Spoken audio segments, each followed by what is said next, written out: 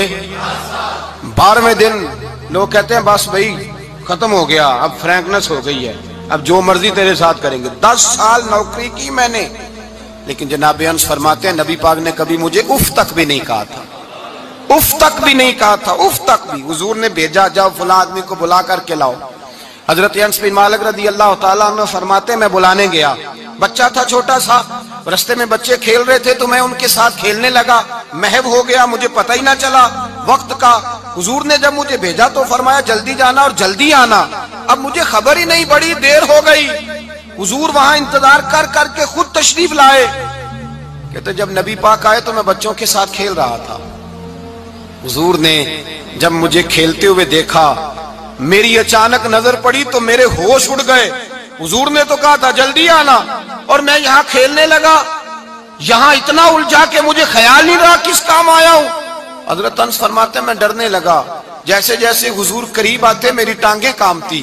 فرماتے ہیں جب نبی پاک قریب آئے تو قربان جاؤں معصوم آمنہ کے، فرماتے ہیں حضور نے میری گردن پہ تھپکی دی، اور حضور نے ہنس کے فرمایا او بھائی لگتا ہے تو کھیل میں گم ہوا ہے تو تجھے یاد ہی نہیں رہا میں نے کس کام بھیجا تھا، تجھے یاد ہی نہیں رہا۔ کہا یا رسول اللہ صلی اللہ علیہ وسلم میں بھول گیا تھا، میں ابھی جاتا ہوں۔ کیا انداز ہے، کیا شفقت ہے، کیا رنگ ہے۔ حضور میں ابھی گیا اور ابھی آیا۔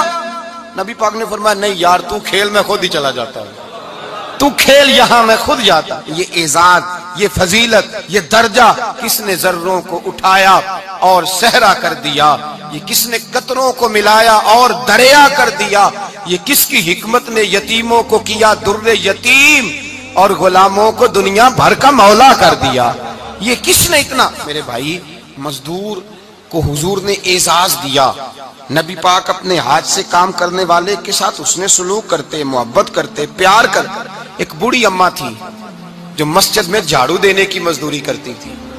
کیا کام کرتی تھی؟ دعا کریں اللہ ہم سب کو مسجد کی صفائی کی توفیق عطا فرمائے۔ بوڑھی اماں تھی، مسجد کی صفائی کرتی تھی، نوکری کرتی تھی، بیمار ہو گئی، بخاری شریف میں موجود ہے۔